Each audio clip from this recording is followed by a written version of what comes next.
Hey guys! So I'm in the process of cleaning right now. A deer ran into my vehicle a couple of weeks ago, tried jumping over the hood of my car and just landed on it, and I kind of decided to cut my losses.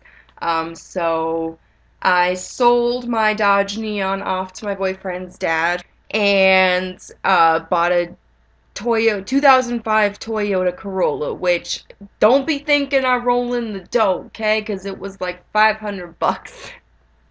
And it's a stick shift, and I've never fucking driven a stick shift before. But I have moved all of my shit from my Dodge Neon to my Toyota Corolla. Now I'm in the process of bringing all that shit up her and sorting through it. But I wanted to take a break, and I wanted to make like a video, and I want to get away from the fun little kind of videos that I've done. I was watching a video about the explanation of a tattoo, and I kind of want to do that. I have one tattoo. It's this right here. I'm not gonna tell you what it is really or what's on it until I finish the story, because otherwise it's gonna ruin it. So here is the story. My mom and my dad divorced when I was like 11, and that didn't bother me. Like, I was fucking happy about it. When I was younger, I remember telling my mom, like, you guys need to get divorced. I am very much a firm believer that people can work out their problems, but sometimes they can't or they don't. And I don't think two people should stay together for the kids. Because I'll tell you what, fools, your kids probably already know. Kids pick up on that shit. They see when their parents don't like each other. You guys staying together isn't doing anything for them. Like, they know. Okay, and they finally got divorced. Now, I lived with my mom primarily, and he and I did not get along. I loved my father, and I knew he loved me, but he was very insecure and very angry, and he took that out on everybody else. And he became the antagonist of my family. And of course, little old like 8-year old me thinks I have to be the hero, especially with my mom. Like, he was constantly getting into fights with my half brother, and he was constantly like making my mom cry. And the older I got, the less we got along.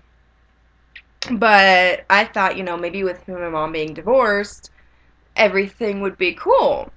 Well, she kind of started seeing this other guy, and that didn't really bother me because she approached me very sensitively and was like, look, this is the guy I'm seeing. You can meet him whenever you feel comfortable doing that. And so I didn't feel trapped. Like, I felt like I had a decision in this. So I was like, alright, cool. My dad, however, was not like that. He was like, this is who I'm seeing, and you're gonna meet her. And I was like, fuck off. They got married. Eventually, like, I had to meet her. And things were all right at first, and I really, really liked it because then I had step siblings. Everything was all right at first, but there was tension in the household. Like, I really didn't feel like it was my family. If her kids didn't have school, but I did because we were in two different, like, school districts, then I had to go to bed, but they could stay up and spend time with the family. But if it were the reverse situation where I didn't have school but they did, I would have to go to bed with them because it just wasn't fair otherwise. Um, so I kind of felt like the Cinderella, like the outcast of the family. Like, her kids and I all got along, but I kind of felt like weird about her. Like, I liked her at first, but I felt like she didn't approve of me or something in this weird kind of way. Well, I used to role play online, and back when we had AOL, I was like 13 and I was role playing like Buffy the Vampire Slayer. And I was in an AOL chat room, and I knew her screen name, and she came into the room, and I was with my mom, and she was at home. Um, and I went off. I don't know where this like angry burst from me came from, but I was like freaking out on her, and I was like, what the hell are you doing here? And she was like, oh, I just came to see what this is all about. And like, I didn't swear at this age. I was such a goody two shoes, but I was pissed. And I was telling her like, no, you didn't. You came up here to like stalk me.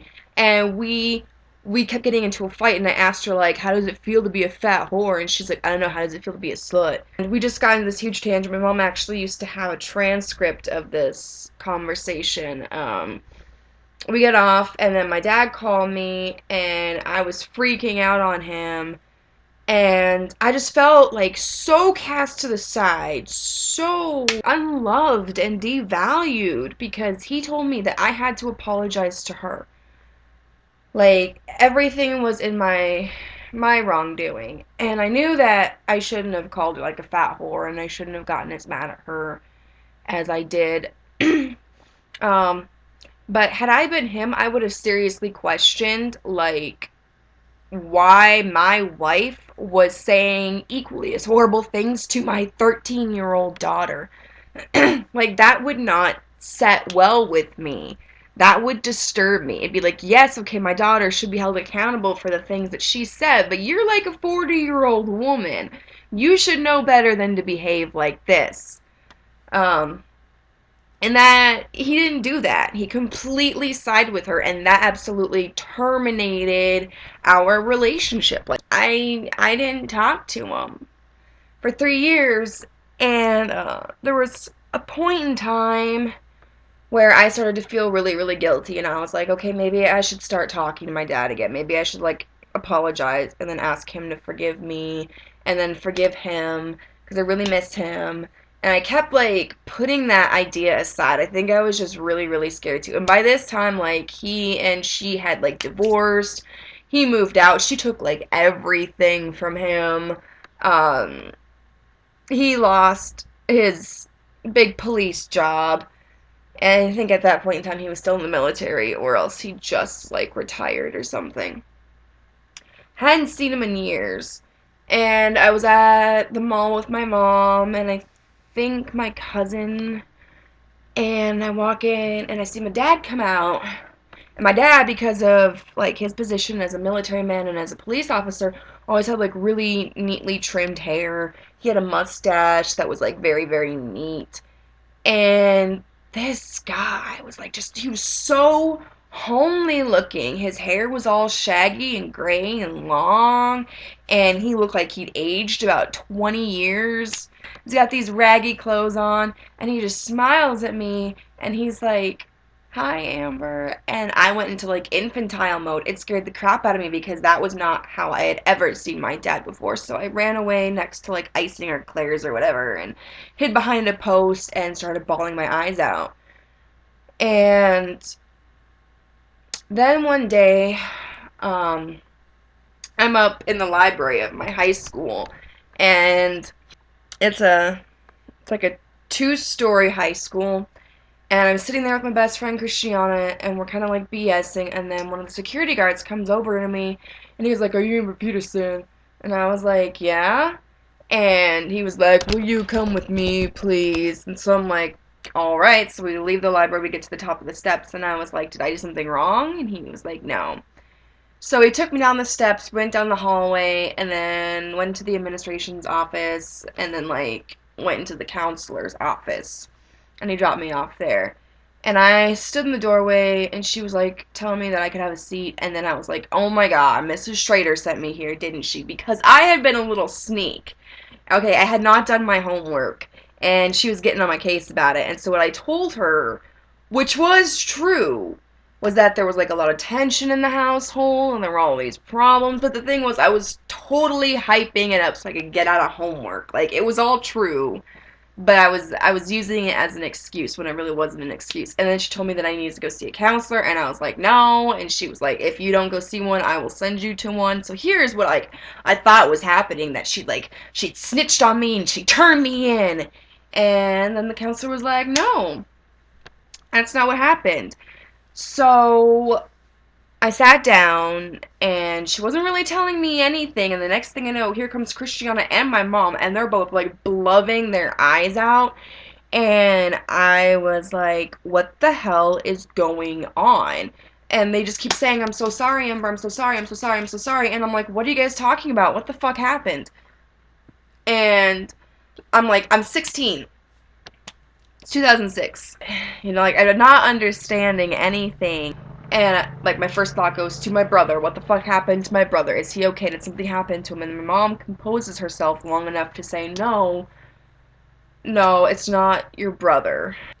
My dad's ex-wife called my mom and was like, why didn't you tell us about him? And my mom's like, what happened? And she's like, oh my god, you don't know.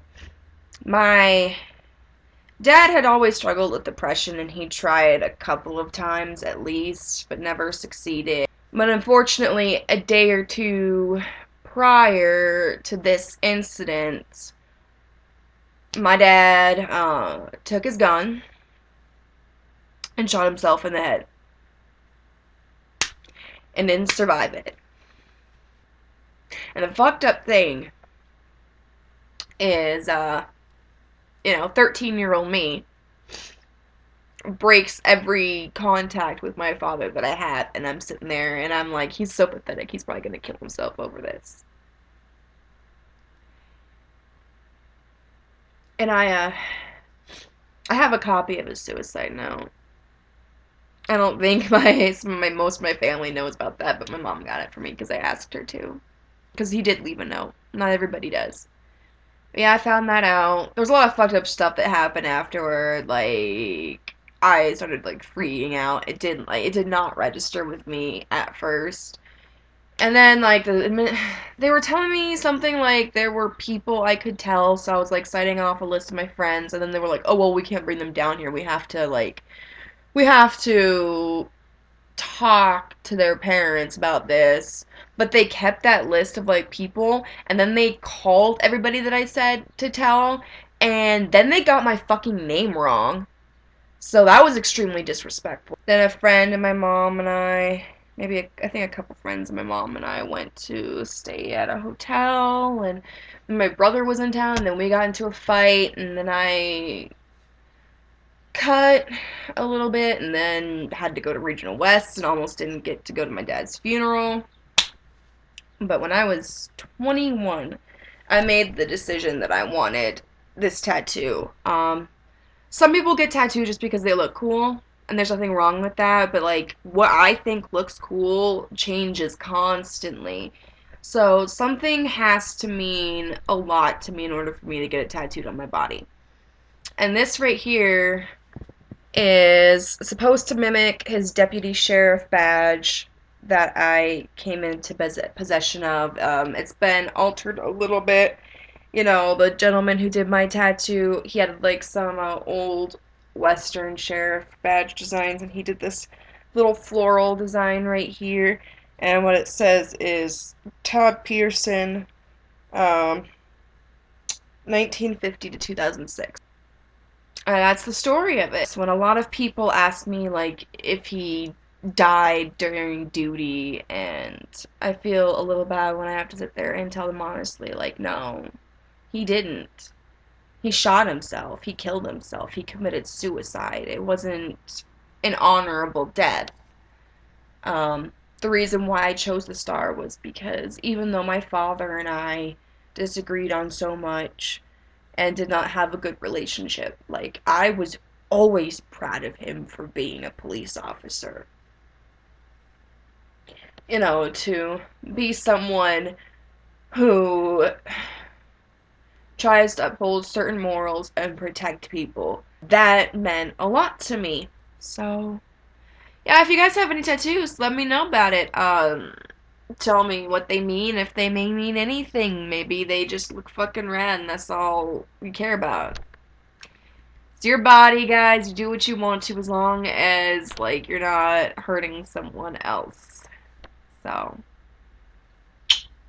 sorry that this is so long.